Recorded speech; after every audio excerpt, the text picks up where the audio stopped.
The morning sun cast long shadows across Forward Operating Base Chapman in Afghanistan's Khost province. Captain Sarah Martinez adjusted her flight helmet as she walked toward the flight line, her boots crunching on the gravel path. The familiar weight of her survival vest and the scent of aviation fuel filled her senses. Another routine patrol mission, or so she thought. Sarah had been flying Apache helicopters for 6 years, but this deployment felt different.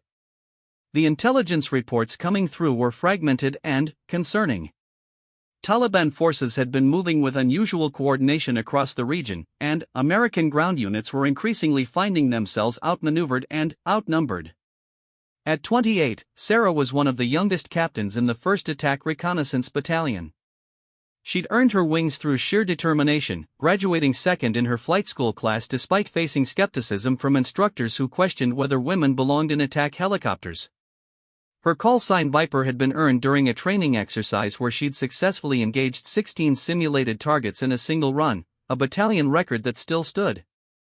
Her weapons officer today was Chief Warrant Officer Marcus Thompson, a grizzled veteran with 15 years of Apache experience. Marcus had flown in Iraq, Syria, and this was his 3rd deployment to Afghanistan. He was the kind of pilot who could strip and reassemble an Apache's targeting system blindfolded, and his reputation for keeping crews alive was legendary throughout the battalion. "Weather's looking good today, Viper," Marcus said as they approached their aircraft. The Apache AH-64E Guardian sat gleaming in the morning light, its 4 Hellfire missiles and 30mm chain gun ready for whatever the day might bring. "Intel says we're looking for movement patterns along the Spera district. Nothing too exciting." Sarah nodded, beginning her pre-flight inspection. She ran her hands along the aircraft's armored skin, checking for any signs of damage or wear. Every rivet, every panel had to be perfect. In combat, there was no room for mechanical failure. The Apache was more than just a helicopter to Sarah. It was a precision instrument of warfare, capable of engaging targets at ranges up to 5 miles with deadly accuracy. The aircraft's longbow radar system could track multiple targets simultaneously while remaining virtually invisible to enemy forces. She'd spent countless hours learning every system, every capability, every limitation. As they completed their pre-flight checks, other Apache crews were preparing for their own missions. The flight line buzzed with activity as maintenance crews performed final inspections and armament specialists loaded weapons systems. The air was thick with anticipation and the professional focus that came before any combat mission. Sarah climbed into the front cockpit, settling into the familiar confines of her workspace. The Apache's cockpit was cramped but efficient, every control and display positioned for maximum effectiveness during combat. She began powering up the aircraft's systems, watching as displays came online and weapons systems initialized. Marcus settled into the rear cockpit, his position giving him control over the aircraft's most sophisticated weapons systems. The 2-person crew configuration allowed for incredible flexibility in combat, with both pilots capable of flying the aircraft and operating its weapons systems as needed. "Tower, this is Viper 2-1, requesting clearance for departure," Sarah radioed to the control tower. The routine nature of the call belied the complexity of their mission. They would be flying close air support for ground units operating in some of the most dangerous territory in Afghanistan. "Viper 2-1, you are cleared for departure. Proceed to checkpoint Alpha and await further instructions." The Apache's twin General Electric T-700 engines spun up to full power, their distinctive whine echoing across the base. Sarah felt the familiar sensation as the aircraft lifted off, the ground falling away beneath them. Within minutes, they were cruising at 150 knots toward their assigned patrol area. The landscape below was a study in contrasts. Ancient valleys carved by millennia of water and wind stretched between towering peaks that seemed to scrape the sky. Small villages dotted the terrain, their mud brick buildings blending seamlessly with the earth. It was beautiful and deadly, a place where conflict had raged for generations. As they flew, Sarah monitored radio communications from various ground units in their area of operations. The chatter was routine: position reports, supply requests, status updates. Nothing indicated the day would be anything other than a standard patrol mission. But, 40 miles to the north, events were already in motion that would test every skill Sarah and Marcus possessed. A convoy of Afghan National Army vehicles was moving through the Spera Valley, carrying supplies and personnel to a remote outpost. Intelligence had indicated the route was secure, but Taliban commanders had been watching and waiting.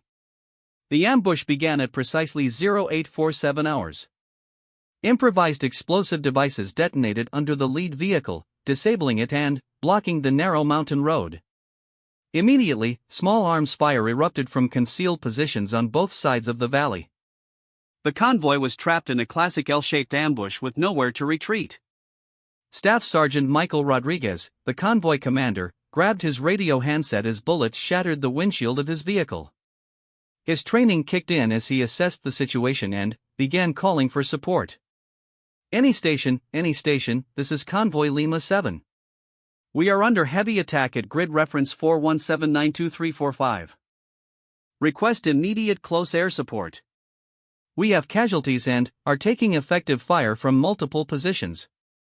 The radio call went out on multiple frequencies, reaching every American and coalition unit within range. At FOB Chapman, the Tactical Operations Center immediately began coordinating a response. Apache helicopters were the closest available assets, and Sarah's aircraft was in the perfect position to respond. Sarah heard the call through her headset and felt her pulse quicken. This was what they trained for, what every Apache pilot knew could happen at any moment. Marcus was already pulling up digital maps of the area, identifying potential threats and approach routes. Viper 2-1, this is Chaos 6, came the voice of their ground controller. We have troops in contact at the transmitted grid. Proceed immediately to provide close air support. Multiple enemy positions confirmed. Sarah banked the Apache hard to the north, pushing the engines to maximum power. The landscape blurred beneath them as they raced toward the sounds of battle. Every second counted when ground troops were under fire. As they approached the valley, Sarah could see smoke rising from the ambush site. The convoy's vehicles were strung out along the road, with the disabled lead vehicle blocking any forward movement. Muzzle flashes were visible from multiple positions in the rocks above the road. Marcus activated the Apache's weapon systems and began scanning for targets with the aircraft's sophisticated sensors. The longbow radar painted a picture of the battlefield, identifying heat signatures and movement patterns that indicated enemy positions. I've got multiple heat signatures along the ridgeline, Marcus reported. Looks like at least a dozen fighters with small arms and what appears to be a machine gun position. Sarah maneuvered the Apache to get a better angle on the enemy positions while staying clear of friendly forces below. The margin for error was razor thin. One mistake could result in friendly fire casualties that would haunt them forever. The convoy below was fighting desperately to survive. Several vehicles had taken damage, and wounded soldiers were trying to find cover wherever possible. The narrow valley provided little room to maneuver, and the enemy held the high ground advantage. Sergeant Rodriguez's voice crackled over the radio again, more urgent now. Viper 2-1, we've got wounded down here and we're running low on ammunition. We need those guns now. Sarah could see the situation was deteriorating rapidly. The enemy had chosen their ambush site perfectly, with multiple escape routes and excellent fields of fire. Without immediate intervention, the convoy would be overrun. Marcus, I need a firing solution on that machine gun position, Sarah said, her voice calm despite the adrenaline coursing through her system. Can you paint the target?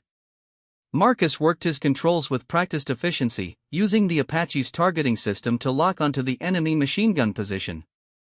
The laser designator painted the target, providing precise coordinates for their weapons systems. Target acquired. Ready to engage. Sarah positioned the Apache for an attack run, calculating wind speed, range, and the position of friendly forces below. Everything had to be perfect. The 30mm chain gun was incredibly accurate, but precision was essential when friendly troops were nearby. The enemy fighters on the ridgeline had spotted the Apache and began directing fire toward the aircraft. Sarah could hear the distinct crack of bullets passing close by, but the Apache's armor was designed to withstand significant small arms fire. Taking fire from multiple positions, Marcus reported. They know we're here. Sarah lined up for her first gun run, the Apache diving toward the enemy positions at high speed. At the optimal moment, she squeezed the trigger and the 30mm chain gun roared to life. High explosive rounds streaked toward the machine gun position, impacting with devastating precision. The enemy machine gun fell silent immediately, its crew eliminated by the accurate fire. But there were still multiple positions along the ridgeline, and the convoy remained pinned down.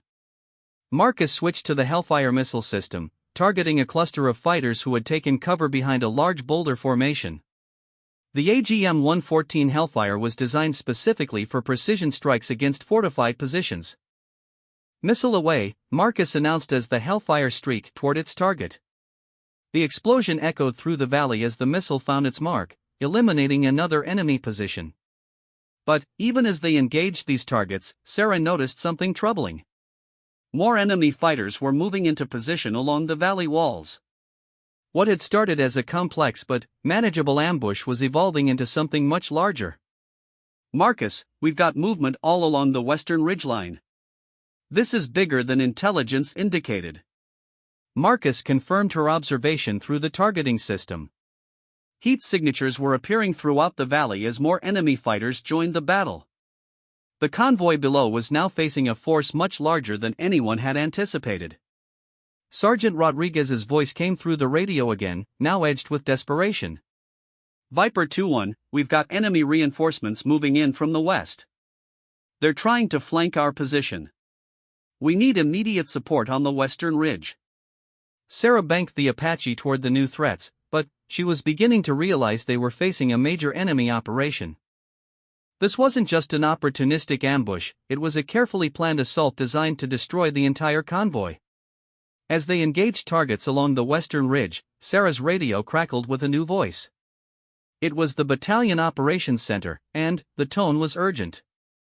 All Apache elements, this is Chaos 6. We have multiple units under attack across the Spera district. Request immediate status of all available aircraft." Sarah felt a chill run down her spine. Multiple attacks meant this was a coordinated offensive, not just a single ambush. The Taliban was launching a major operation, and Apache helicopters were desperately needed across the entire region. Marcus continued engaging targets while monitoring communications from other units. The radio chatter was becoming increasingly frantic as reports came in from various locations throughout their area of operations. "Sarah, we've got a problem," Marcus said, his voice tense. "I'm hearing reports of attacks at 3 different locations. Command is going to need us to split our attention." Sarah maneuvered the Apache to avoid a rocket-propelled grenade that streaked past their position. The enemy was bringing heavier weapons into play, increasing the danger to their aircraft significantly. The convoy below was still fighting for survival, but Sarah knew that other units might be in even more desperate situations. The terrible arithmetic of combat meant that sometimes impossible choices had to be made. Her radio crackled with another urgent transmission.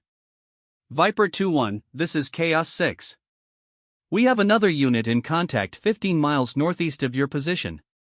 2 squads of Rangers are pinned down and requesting immediate close air support." Sarah felt the weight of command responsibility settling on her shoulders. 2 different units needed their help, but they could only be in one place at a time. Every decision could mean the difference between life and death for soldiers on the ground. She looked down at the convoy still fighting in the valley below, then at her fuel and ammunition gauges. They had enough resources to continue supporting this fight or to respond to the new emergency, but not both. The radio remained silent for a moment, waiting for her decision. In that silence, Sarah realized that this day would test not just her flying skills, but her judgment and leadership in ways she had never imagined. As enemy fire continued to streak past their aircraft and desperate voices called for help from multiple locations, Sarah prepared to make the kind of decision that would define her career and possibly determine who lived or died in the mountains of Afghanistan. Sarah's decision came with the calculated precision that had made her one of the battalion's most trusted pilots. She keyed her radio and responded to the operations center with unwavering clarity. "Chaos 6, Viper 2-1 will continue supporting Convoy Lima 7. Request you vector other available aircraft to the Ranger position. We have multiple enemy casualties here and the convoy is still heavily engaged. The response came immediately. Viper 2-1, negative on additional aircraft. All other Apache elements are engaged or unavailable. You are the only asset available for immediate response. Sarah felt the weight of impossible mathematics settling over the battlefield. 2 units needed help desperately, but only 1 Apache helicopter was available. The doctrine was clear: Rangers in contact took priority over convoy operations. But Sarah could see the convoy below was moments away from being overrun. Marcus had been monitoring the tactical situation and understood the dilemma perfectly. As weapons officer, he had access to ammunition counts and fuel status that would determine their options. Sarah, we've got enough fuel for maybe 20 more minutes of combat operations. After that, we need to head back for refueling. Ammunition status is 40% on the chain gun, 2 Hellfires remaining. The tactical picture was becoming clearer but more complex. Sarah realized they might be able to provide limited support to both units if they moved quickly and used their remaining weapons efficiently. She made a command decision that went against standard protocol but reflected the reality of combat operations where rigid rules sometimes meant unnecessary casualties. Marcus, I'm going to make 2 more gun runs on the convoy position, then we're heading northeast to support the Rangers. We'll use the remaining Hellfires there and come back with full ammunition. Marcus nodded grimly. It was a calculated risk that could work or could leave both units without the support they desperately needed. But it was better than abandoning either unit completely. Sarah lined up for another attack run on the enemy positions surrounding the convoy. The Taliban fighters had regrouped after the initial strikes and were pressing their attack with renewed intensity. She could see muzzle flashes from at least 8 different positions along the ridgeline. The Apache dove toward the enemy positions as Sarah opened fire with the 30mm chain gun. High explosive rounds walked across the ridgeline, suppressing multiple fighting positions simultaneously. The accuracy was devastating, but she knew it would only provide temporary relief. As they climbed away from the gun run, Marcus spotted new movement in the valley. Sarah, we've got vehicles approaching from the north. Looks like technical trucks with mounted weapons. The situation was escalating beyond a simple ambush. Taliban forces were committing significant resources to this attack, bringing in vehicle-mounted heavy weapons that could devastate the trapped convoy. Sarah banked hard toward the approaching vehicles, knowing that neutralizing them was critical to the convoy's survival. The lead technical truck had a heavy machine gun mounted in its bed, already firing at the pinned-down soldiers below. She lined up for a gun run on the vehicles, calculating lead and deflection as the trucks moved across the rough terrain. At 2,000 meters range, she opened fire with the chain gun. The first burst missed as the lead truck swerved, but her second burst found its mark. The technical truck erupted in flames as 30mm rounds tore through its engine compartment and fuel tank. The explosion lit up the valley floor and sent the other vehicles scattering for cover behind rock formations. But even as she celebrated the successful engagement, Sarah's radio crackled with another urgent transmission from the Ranger unit to the northeast. Any Apache, this is Steel 7. We are danger close to being overrun. Estimated 40 enemy fighters moving on our position. We need immediate close air support or we're going to be gone. The desperation in the voice was unmistakable. Sarah looked at her ammunition status and made another calculated decision. They had done what they could for the convoy temporarily. The Rangers needed immediate help or they would be wiped out. Convoy Lima 7, this is Viper 2-1, Sarah radioed to the troops below. We are departing your location to support another unit in contact. Additional support is en route to your position. Hold your ground and keep fighting. Sergeant Rodriguez's response came immediately. Viper 2-1, understood. Thanks for the support. We'll keep these bastards busy until help arrives. Sarah banked the Apache hard to the northeast, pushing the engines to maximum power as they raced toward the Ranger position. Every second counted, and she could hear the intensity of the firefight building over the radio. The terrain below changed as they flew northeast, becoming even more rugged and mountainous. The ranger position was located on a hilltop observation post that provided excellent views of the surrounding valleys but limited options for escape if surrounded. As they approached the coordinates, Sarah could see the tactical situation immediately. Two squads of rangers, approximately 24 soldiers, had taken cover in a compound at the top of a steep hill. Enemy fighters were advancing up the slope from multiple directions, using natural cover to get within effective range. Staff Sergeant David Kim, the senior ranger on the hilltop, had been fighting this battle for 20 minutes already. His men were running low on ammunition and the enemy was getting closer with each passing minute. Viper 2-1, this is Steel 7 Actual, came Kim's voice over the radio. We have enemy fighters at 200 meters and closing from the north, east, and south. They're using the terrain to mask their approach. We need immediate fires on all three approaches. Sarah could see the problem immediately. The enemy fighters had positioned themselves expertly, using boulders and terrain features to approach the ranger position while staying concealed from most observation angles. Only an aerial platform could effectively engage them. Marcus was already working the targeting system, identifying heat signatures and movement patterns that revealed enemy positions. The sophistication of their tactics suggested these were experienced fighters, not the typical Taliban foot soldiers they usually encountered. I've got multiple targets on all three approaches, Marcus reported. These guys know what they're doing. They're using fire and movement tactics to advance under cover. Sarah maneuvered the Apache to get optimal firing angles while avoiding potential threats from shoulder-fired missiles. The enemy had proven they possessed heavy weapons, and she couldn't risk losing their aircraft to a lucky shot. The first target was a group of fighters advancing up the northern slope, using a dry creek bed for concealment. Sarah lined up for a gun run and opened fire with the 30mm chain gun. The rounds impacted with devastating effect, stopping the advance cold. But, even as she engaged the northern group, Marcus spotted new threats on the eastern approach. Sarah, we've got movement on the east side. Looks like they're setting up a crew-served weapon. Sarah banked hard to the east and immediately saw what Marcus had spotted. Enemy fighters were positioning what appeared to be a recoilless rifle, a weapon capable of destroying their Apache with a single well-aimed shot. She didn't hesitate.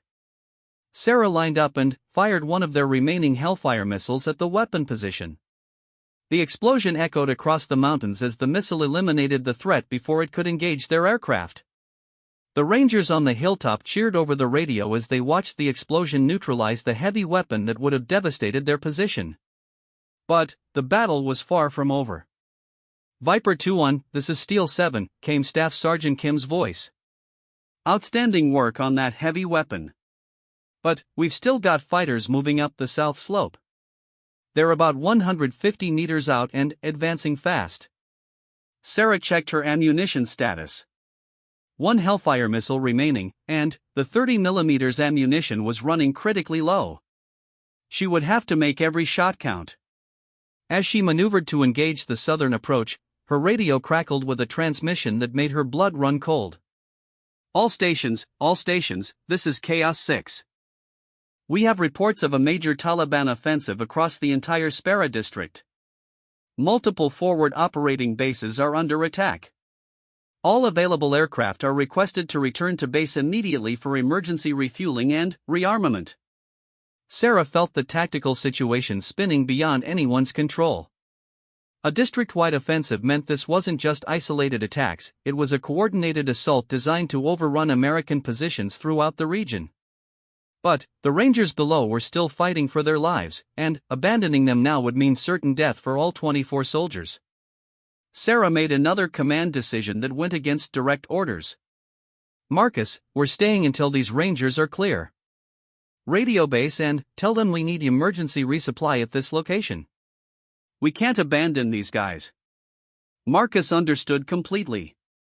Every pilot knew that you never left ground troops in contact without support, regardless of other considerations.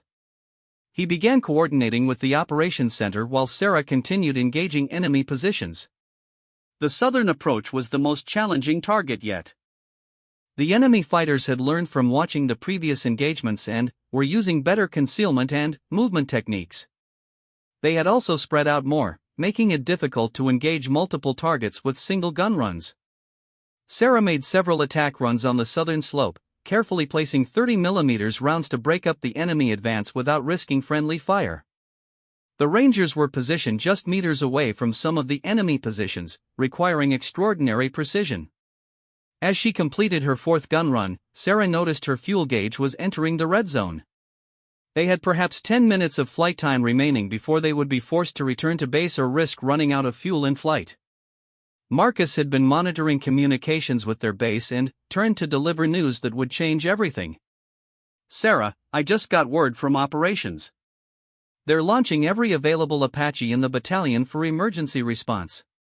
But it's going to take at least 30 minutes for anyone else to get here." 30 minutes was an eternity in combat, especially when ammunition and fuel were running low. Sarah realized they were facing the kind of impossible situation that defined military legends, where ordinary people had to make extraordinary decisions under extreme pressure. The Rangers below continued fighting desperately, but Sarah could hear in their radio transmissions that ammunition was running critically low. Staff Sergeant Kim's voice had taken on the grim tone of a soldier preparing for a last stand. "Viper 2-1, we're down to our last magazines. If you can't keep these guys off us for another 20 minutes, we're going to be in serious trouble." Sarah looked at her fuel gauge, then at her ammunition status, then at the tactical display showing enemy positions still approaching the Ranger compound. Every calculation said they should leave immediately and let other aircraft handle the situation. Instead, she made a decision that would be talked about in military circles for years to come. Marcus shut down all non-essential systems to conserve fuel.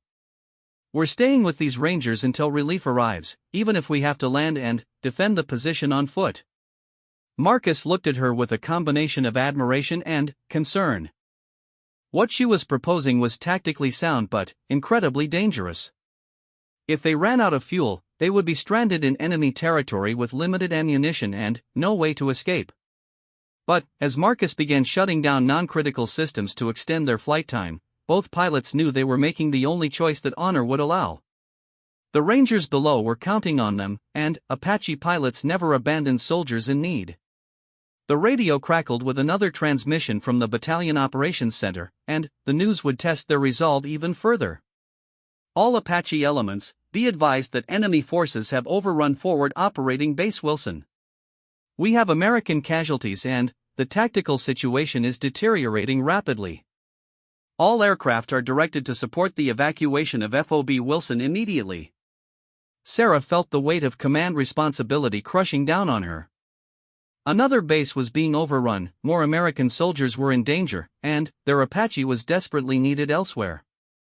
But the Rangers below were still fighting for their lives with no other support available. As enemy fire continued to snap around their aircraft and desperate voices called for help from multiple locations, Sarah prepared to make decisions that would define not just her career, but her character as a soldier and as a human being. The decision to stay with the Rangers despite orders to support FOB Wilson crystallized everything Sarah believed about military service. She keyed her radio and transmitted what would become one of the most quoted radio calls in Apache helicopter history. "Chaos 6, this is Viper 2-1. We have Rangers in immediate danger of being overrun at our current position. We are remaining on station until additional support arrives. Send other assets to FOB Wilson." The response was immediate and sharp. "Viper 2-1, you are ordered to proceed immediately to FOB Wilson." That is a direct order from Battalion Command. Sarah felt the weight of military discipline conflicting with battlefield reality. Direct orders were not suggestions in the military, they were binding commands that could result in court-martial if disobeyed. But the Rangers below were minutes away from being overrun. Marcus watched the tactical display as enemy fighters continued their advance despite the Apache's previous attacks. The sophisticated enemy tactics suggested this wasn't just a local Taliban unit, these were likely foreign fighters or specially trained Taliban commandos. "Sarah, the Rangers are completely surrounded now. If we leave, they're going to die. All 24 of them." Sarah made a command decision that would define her military career and possibly end it. She switched to a different radio frequency, one monitored by all aircraft in the region, and transmitted a call that would echo through military history. All Apache elements, this is Viper 2-1. We have Rangers about to be overrun at grid 418732219. Any aircraft able to respond, we need immediate assistance. These soldiers are going to die without help. The frequency went silent for several seconds. Then, one by one, voices began responding from across the battlefield. Viper 2-1, this is Gunfighter 3-6. I'm 20 minutes out from your position. En route to assist. Viper 2-1, Widow 7-7. I'm engaged at FOB Wilson but will break off as soon as possible to support your position. This is Devil Dog 2-2. Flying from Bugram, 40 minutes to your location. Hang in there. Sarah felt a surge of emotion as Apache pilots from across Afghanistan responded to her call. These were pilots who understood that sometimes the right decision transcended orders, that loyalty to soldiers on the ground superseded everything else. But 20 minutes was still an eternity in combat, and the Rangers below were running out of time and ammunition. Sarah had to find a way to extend their survival with her remaining resources. Staff Sergeant Kim's voice crackled over the radio, now edged with the grim acceptance of a soldier facing overwhelming odds. Viper 2-1, they're massing for a final assault. We can see at least 30 fighters positioning for a coordinated attack. We've got maybe 5 minutes before they overrun our position. Sarah looked at her remaining ammunition, 1 Hellfire missile and, perhaps 50 rounds of 30mm ammunition. Against 30 fighters, those resources would delay the inevitable but not prevent it. That's when Marcus made a suggestion that was both brilliant and terrifying. Sarah, what if we land the bird on their position? Use the Apache as a mobile gun platform and fighting position. We can provide direct fire support and give the Rangers our aircraft-mounted weapons. The idea was unprecedented and incredibly dangerous. Landing an Apache helicopter in a combat zone under enemy fire violated every safety protocol. But it might be the only way to provide enough firepower to keep the Rangers alive until help arrived. Sarah considered the tactical situation rapidly. The Ranger position was on a hilltop with enough flat space to accommodate an Apache landing. Their aircraft carried additional ammunition and supplies that could extend the Rangers' fighting capability. Most importantly, the psychological effect on enemy fighters might disrupt their planned assault. Marcus, that's either the craziest or most brilliant idea I've ever heard. But these Rangers need everything we can give them. She keyed her radio to inform the Rangers of their plan. Steel 7, this is Viper 2-1. We're going to land on your position and provide direct fire support. Clear your landing zone and prepare to assist with ammunition transfer. Staff Sergeant Kim's response revealed his shock and admiration. Viper 2-1, did you just say you're landing on our position? That's the most insane thing I've ever heard. And exactly what we need right now. Sarah began her approach to the Ranger position, fighting crosswinds and enemy fire while trying to land a sophisticated attack helicopter on rough mountain terrain. The Apache wasn't designed for this kind of landing, especially under combat conditions. As they descended, enemy fighters immediately recognized the significance of what was happening and redirected their fire toward the landing Apache. Bullets cracked past the aircraft's armored windscreen while Sarah fought to control their descent.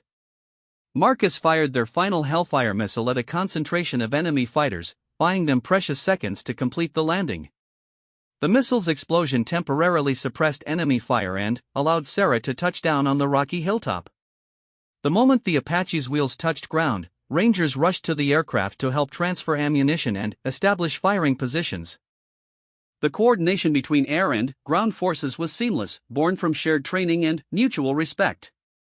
Staff Sergeant Kim approached Sarah's cockpit as she shut down the engines to conserve fuel. "Ma'am, I don't know what regs you just broke by landing here, but you probably saved all our lives." Sarah climbed out of her cockpit, accepting the reality that her military career might be over but that 24 Rangers would live to see another day. Sometimes the right decision and the safe decision were completely different things. Marcus had already begun coordinating with the Rangers to establish overlapping fields of fire using the Apache's mounted weapons systems. Even grounded, the helicopter's 30mm chain gun could provide devastating fire support against attacking enemy forces. The next 20 minutes would test every aspect of their training and character. Sarah found herself commanding not just an Apache crew but an entire defensive position under siege. The Rangers looked to her for leadership, recognizing that her decision to land had fundamentally changed their tactical situation. Enemy fighters had regrouped and were preparing for their final assault, but the presence of a grounded Apache had disrupted their timeline and plans. They were now facing not just isolated Rangers but a combined air-ground defensive position with sophisticated weapons systems. Sarah positioned herself where she could observe the entire perimeter while maintaining communication with both her aircraft systems and the approaching Apache reinforcements. The tactical display in her helmet showed enemy positions, friendly forces, and the time remaining until help arrived. As enemy fighters began their coordinated assault, Sarah realized this battle would be decided by small margins, ammunition conservation, accurate fire placement, and the collective will of soldiers who refused to be defeated. The first wave of attackers came from the north, just as Marcus had predicted. Sarah directed the Rangers' defensive fire while using the Apache's targeting systems to identify priority threats. The integration of air and ground capabilities created a defensive matrix that the enemy hadn't anticipated. But even as they successfully repelled the first assault, Sarah could see more enemy fighters moving into position for subsequent attacks. The Taliban commanders were committing significant resources to this battle, suggesting they had intelligence about the strategic importance of eliminating this Ranger unit. Her radio crackled with an update from the approaching Apache reinforcements. Viper 2-1, this is Gunfighter 3-6. I'm 15 minutes from your position with full ammunition load. Can you hold until then? Sarah assessed their tactical situation honestly. Ammunition was running low, enemy forces were massing for another assault, and her grounded Apache was now a stationary target. But the Rangers were still fighting with the determination that had made them legendary. Gunfighter 3-6, we'll be here when you arrive. These Rangers don't know how to quit. As she spoke those words, enemy fighters launched their second coordinated assault from multiple directions. The battle for the hilltop was entering its final and most desperate phase. Sarah found herself fighting not as a pilot but as an infantry soldier, using her sidearm to engage enemy fighters who had penetrated the defensive perimeter. The transformation from aviator to ground combatant happened seamlessly, driven by training and survival instinct. Marcus had taken position behind the Apache's landing gear, using the aircraft's bulk as cover while directing fire with a captured enemy rifle. The weapons officer who had spent years perfecting aerial gunnery was now fighting house-to-house combat with extraordinary skill. Staff Sergeant Kim coordinated the Rangers' defensive fire while providing Sarah with tactical updates about enemy movements. The respect between the Army Rangers and the Apache crew was mutual and absolute. They were no longer different branches of service but soldiers fighting together for survival. The enemy's second assault was more sophisticated and better coordinated. Taliban fighters used covering fire and movement techniques to advance closer to the defensive positions before Sarah's reinforcements arrived. But, just as the situation appeared most desperate, the distinctive sound of Apache rotor blades echoed across the valley. Gunfighter 3-6 was approaching the battle area with full ammunition and fuel, ready to turn the tide of combat. Sarah's radio came alive with the voice of salvation. Viper 2-1, this is Gunfighter 3-6. I have visual on your position and multiple enemy contacts. Initiating attack runs now. Keep your heads down. The first Hellfire missile from the relief Apache struck an enemy position with devastating precision. High explosive rounds from the 30mm chain gun walked across enemy positions, breaking up the assault and forcing survivors to retreat. Within minutes, a second Apache helicopter arrived, then a third. The lonely hilltop that had been surrounded and under siege suddenly became the center of an aerial armada determined to rescue their fellow soldiers. But, even as relief arrived, Sarah knew that her decision to disobey direct orders would have consequences that extended far beyond this single battle. As she prepared to lift off from the Ranger position, she wondered whether saving 24 lives would be worth the court-martial that almost certainly awaited her. The flight back to Forward Operating Base Chapman was unlike any Sarah had ever experienced. 3 Apache helicopters escorted her aircraft, their pilots maintaining radio silence that spoke volumes about the gravity of her situation. She had saved 24 Rangers, but she had also disobeyed a direct order from battalion command in front of witnesses across multiple radio frequencies. Marcus sat in the rear cockpit, equally aware that their careers hung in the balance. The weapons officer had supported every decision Sarah made, understanding that sometimes loyalty to soldiers on the ground superseded everything else in the military hierarchy. As they approached the base, Sarah could see unusual activity on the flight line. More personnel than normal were gathered near the operations building, and several high-ranking officers' vehicles were parked in positions that suggested serious meetings were already underway. The tower controller's voice was professionally neutral as he cleared them for landing. Viper 2-1, proceed directly to Spot 7. Shut down engines immediately upon landing. Maintenance will take control of your aircraft.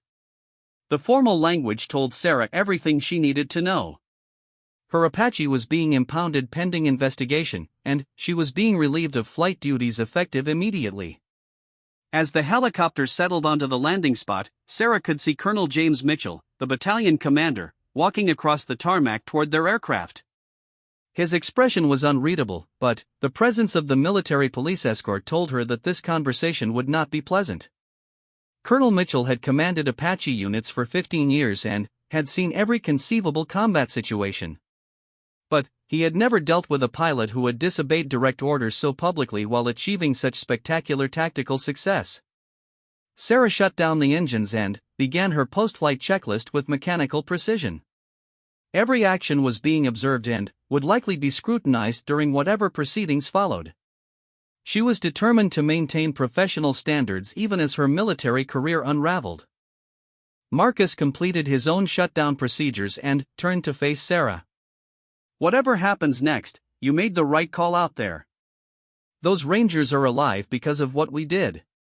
Sarah nodded, knowing that Marcus was right but also understanding that being right didn't always align with military regulations.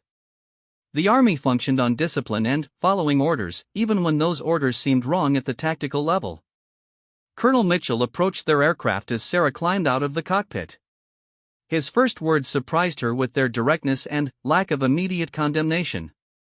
"Captain Martinez, I need you and Chief Warrant Officer Thompson to debrief immediately with intelligence officers. Before we discuss your actions today, I need to understand exactly what you encountered out there." The intelligence debrief lasted 3 hours and revealed the scope of what they had actually faced. The Taliban offensive had been far more sophisticated and coordinated than initial reports indicated. Foreign fighters, likely from Pakistan and Uzbekistan, had infiltrated the region and were leading tactical operations with techniques that surprised even experienced intelligence analysts. The ambush of Convoy Lima 7 and the assault on the Ranger observation post were part of a larger operation designed to eliminate key American positions and capture sophisticated equipment. Intelligence indicated that the enemy had specific information about troop movements and base vulnerabilities.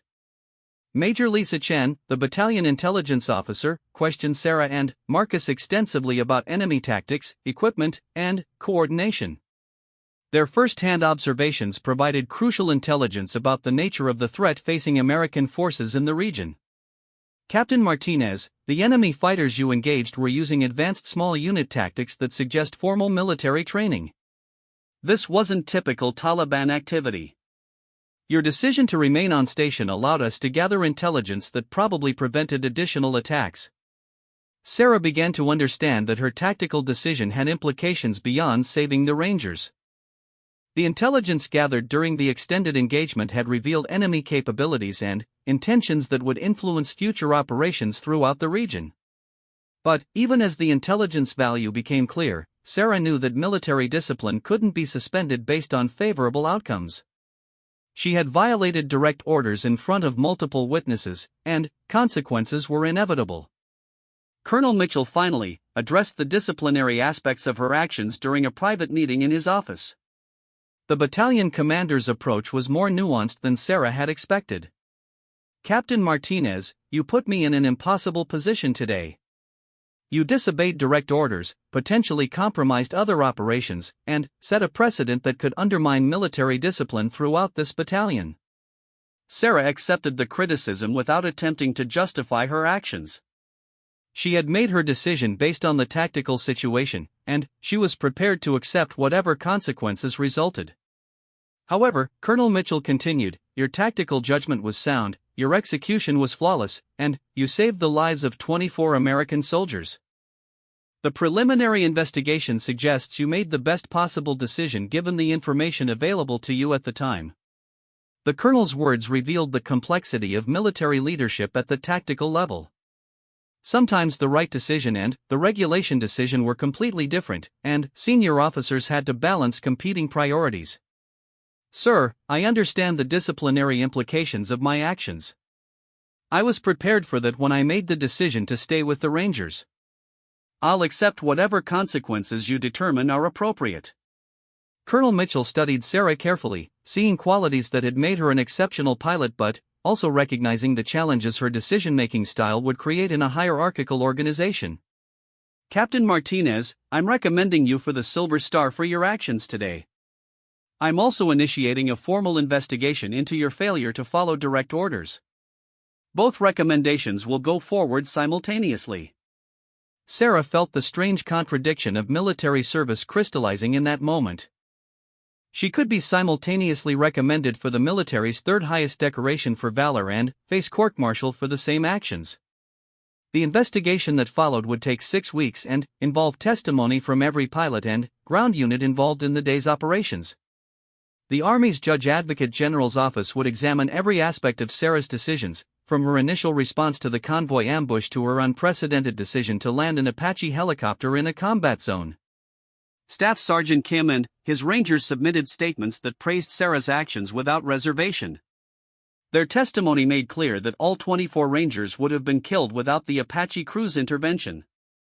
But military prosecutors argued that allowing individual pilots to disobey direct orders, regardless of outcomes, would undermine the entire command structure that enabled military operations. The media attention surrounding the case was intense and largely sympathetic to Sarah's position. The story of the Apache pilot who landed her helicopter to save surrounded Rangers captured public imagination and became a symbol of military dedication and sacrifice. Captain Jennifer Walsh, Sarah's assigned defense attorney, argued that combat conditions required tactical flexibility that couldn't always accommodate rigid adherence to orders issued by commanders without direct battlefield visibility. Captain Martinez was the only person who could see the entire tactical situation, Walsh argued during preliminary hearings. She had direct visual contact with enemy forces, friendly positions, and ammunition status. Her decision was based on superior information and tactical judgment.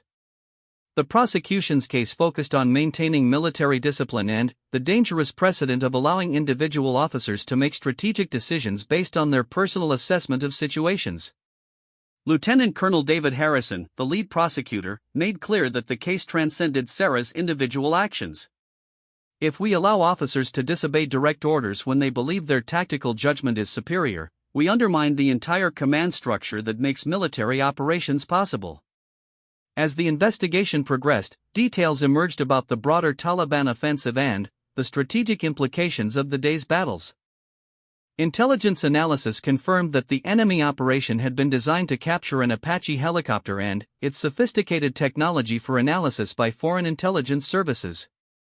Sarah's decision to land her aircraft had actually prevented the helicopter from being shot down and captured, protecting classified systems and technology from enemy exploitation. This strategic consideration hadn't been apparent during the heat of battle but became crucial to understanding the full implications of her actions. The Rangers she had saved were not just any infantry unit. Staff Sergeant Kim's team was a specialized reconnaissance element gathering intelligence about enemy infiltration routes and weapons caches. Their elimination would have compromised ongoing operations across the entire region. 3 weeks into the investigation, Sarah received unexpected visitors at her temporary quarters. General Patricia Rodriguez, the commanding general of all Apache operations in Afghanistan, had flown in specifically to review her case. General Rodriguez had built her career on tactical excellence and understanding the complexities of modern combat operations.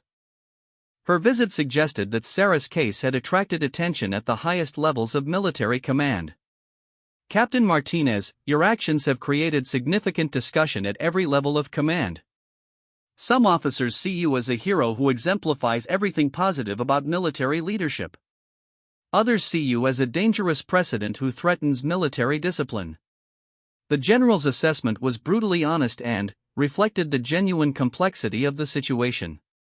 Sarah's actions couldn't be easily categorized as simply right or wrong within military context. General, I made the best decision I could based on the information available to me. I knew there would be consequences, but I couldn't abandon those Rangers when I had the capability to help them.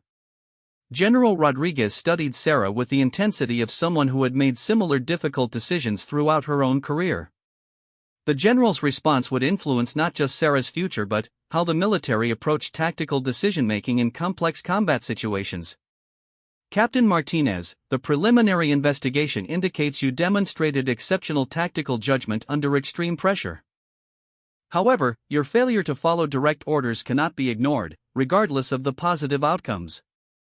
Sarah understood that she was facing the fundamental tension between individual initiative and institutional discipline that had challenged military organizations throughout history. The general's final words would determine whether Sarah's military career ended in disgrace or continued with recognition for extraordinary service under impossible circumstances. The final decision will be made at a level far above my authority. But I want you to know that your actions represent the best traditions of military aviation and ground support for infantry forces. As General Rodriguez departed, Sarah realized that her case had become larger than her individual career. The outcome would influence how future Apache pilots approached similar tactical dilemmas and whether tactical flexibility would be supported or suppressed within military doctrine. The weight of that responsibility was almost as challenging as the original decision to land her helicopter among surrounded Rangers on a remote mountain hilltop in Afghanistan. The final hearing took place in a packed courtroom at Bugram Airfield 6 weeks after the incident. Military officers, journalists, and congressional staff had traveled from around the world to witness proceedings that would define how the modern military balanced individual initiative with institutional discipline.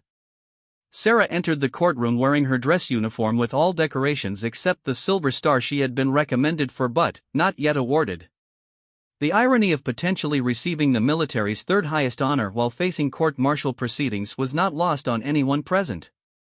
Colonel Elizabeth Kane presided over the hearing as the senior investigating officer. Her responsibility was to determine whether Sarah's actions constituted conduct prejudicial to good order and discipline, or whether they represented the kind of tactical flexibility that modern combat required.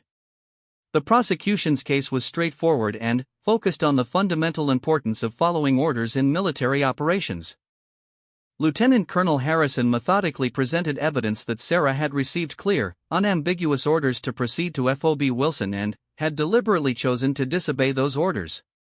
The success of military operations depends absolutely on officers following orders issued by superior commanders, Harrison argued. Allowing individual officers to substitute their tactical judgment for command decisions undermines the entire structure of military authority. Captain Walsh's defense strategy was more complex, focusing on the specific circumstances that made Sarah's situation unique and the doctrine of tactical flexibility that had evolved from decades of combat experience. Captain Martinez was not defying orders out of personal preference or convenience, Walsh argued. She was the only person with direct tactical knowledge of a situation where American soldiers would die without immediate intervention. Her decision saved 24 lives and prevented enemy forces from achieving a strategic objective.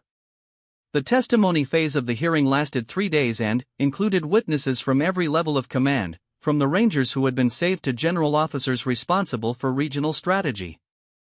Staff Sergeant Kim's testimony was particularly powerful and emotional. The Ranger team leader spoke directly about the tactical situation his unit had faced and the certainty that they would have been overrun without Sarah's intervention. "Ma'am, we were completely surrounded with no ammunition and no way out," Kim testified. "Captain Martinez and Chief Warrant Officer Thompson didn't just save our lives, they showed us what military honor really means when the situation gets desperate." The ranger's testimony was compelling, but military prosecutors argued that emotional appeals couldn't override the fundamental requirement for discipline and following orders in military organizations. Captain Marcus Thompson's testimony focused on the technical and tactical aspects of their decision-making process. As weapons officer, he had access to information about fuel status, ammunition levels, and enemy capabilities that supported Sarah's assessment of the situation. We had complete tactical visibility of both endangered units, Marcus testified.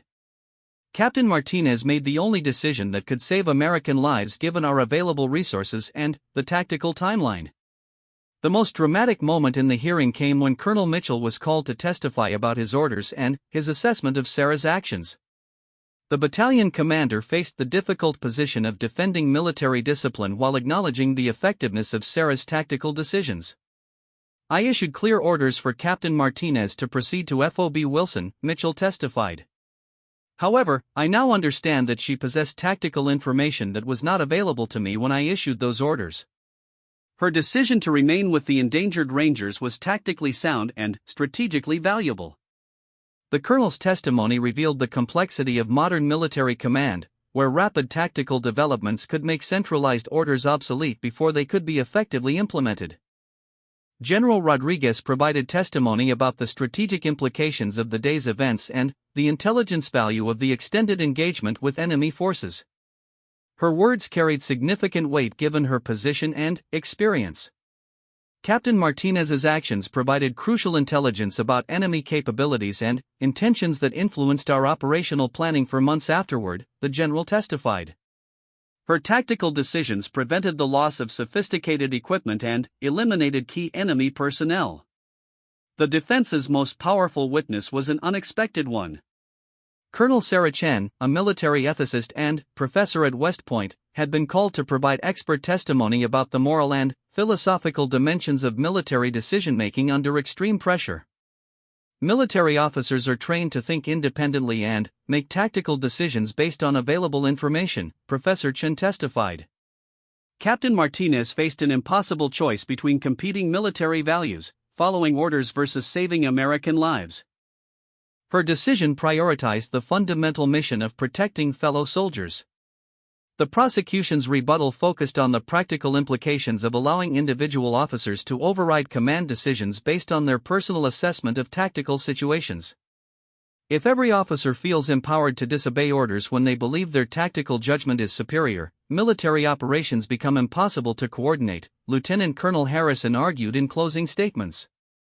Captain Martinez's actions, however, well-intentioned, set a dangerous precedent that threatens military effectiveness. Captain Walsh's closing argument emphasized the unique circumstances and exceptional nature of Sarah's tactical situation. This case is not about routine disobedience or casual disregard for authority, Walsh argued. This is about an exceptional officer making an extraordinary decision under extreme pressure to save American lives. Captain Martinez exemplifies the best traditions of military leadership and tactical flexibility. Colonel Kane retired to consider testimony and evidence that reflected fundamental tensions within modern military doctrine. Her decision would influence how future officers approached similar tactical dilemmas and whether individual initiative would be supported or suppressed. The deliberation lasted 18 hours, during which Colonel Kane reviewed every aspect of the case, from technical regulations to moral philosophy. Her written decision would establish precedents that extended far beyond Sarah's individual situation. When proceedings reconvened, the packed courtroom fell silent as Colonel Kane delivered her findings. Her words would determine not just Sarah's future but the direction of military doctrine regarding tactical decision-making. After careful consideration of all testimony and evidence, this hearing finds that Captain Sarah Martinez violated military regulations by failing to follow direct orders from superior authority. However, the specific circumstances of her tactical situation created conditions where strict adherence to those orders would have resulted in the deaths of 24 American soldiers. The nuanced finding acknowledged both the violation and the exceptional circumstances that justified it. Colonel Kane's complete statement would take 15 minutes to deliver and would become required reading at military academies. Captain Martinez demonstrated exceptional tactical judgment, extraordinary courage under fire, and absolute dedication to the fundamental military principle of protecting fellow soldiers. Her actions saved American lives and provided valuable intelligence that enhanced regional security operations. Sarah felt relief and apprehension simultaneously as Colonel Kane continued her formal findings. The acknowledgement of her tactical judgment was gratifying, but the formal finding of regulatory violations still carried potential consequences. However, this hearing also finds that Captain Martinez's violation of orders was justified by extraordinary circumstances and tactical necessity. Military regulations must accommodate the reality that tactical situations can evolve beyond the scope of centralized command visibility. The colonel's words established a legal precedent that would influence military doctrine for decades. Tactical flexibility was being formally recognized as a legitimate consideration in evaluating compliance with military orders. Captain Martinez is hereby found not guilty of conduct prejudicial to good order and discipline. This hearing recommends her immediate return to flight status and endorses the recommendation for decoration for exceptional valor in combat. The courtroom erupted in applause from Rangers, Apache pilots, and military observers who had followed the case closely. Sarah felt a combination of relief, vindication, and overwhelming responsibility as she realized her actions had been validated at the highest levels. But Colonel Kane's final words provided the most meaningful recognition of all. Captain Martinez's actions on that day in Afghanistan exemplify the highest traditions of military aviation and ground support operations. Her willingness to risk her career to save fellow soldiers represents the moral courage that defines exceptional military leadership. 3 months later, Sarah stood in the Rose Garden of the White House as the President of the United States awarded her the Silver Star for exceptional valor in combat operations. The citation read in part, "Captain Martinez's extraordinary heroism and tactical excellence under extreme combat conditions saved the lives of 24 American soldiers and exemplified the finest traditions of military service."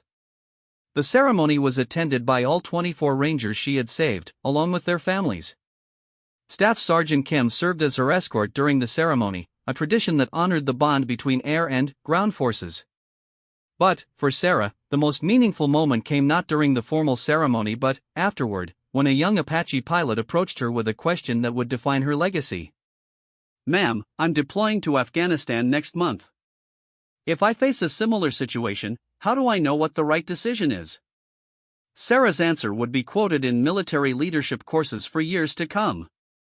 "You have to understand that sometimes being a good soldier means making decisions that good officers shouldn't have to make. You train hard, you study tactics, and you trust your judgment when lives are on the line. But, most importantly, you never abandon fellow soldiers when you have the capability to help them." The young pilot nodded, understanding that Sarah's legacy wasn't just about one dramatic day in Afghanistan but about the principle that military leaders must be prepared to risk everything to protect the soldiers they serve with. Sarah's story became required study material at the Army Aviation School, where future Apache pilots learned about tactical decision-making, moral courage, and the balance between individual initiative and military discipline. The radio call that had started everything, calling all Apache pilots, became legendary throughout Army aviation. It represented not just a request for help but a reminder that military service at its best was about ordinary people making extraordinary decisions when fellow soldiers' lives were on the line. Years later, when Sarah had advanced to command her own Apache battalion, she would receive similar desperate radio calls from pilots facing impossible tactical situations. Her response was always the same: trust your training, trust your judgment, and never abandon soldiers who need your help. The legacy of that day in Afghanistan lived on in every Apache pilot who learned that sometimes the most important military regulation was the unwritten one that said you never leave fellow soldiers behind when you have the power to help them survive.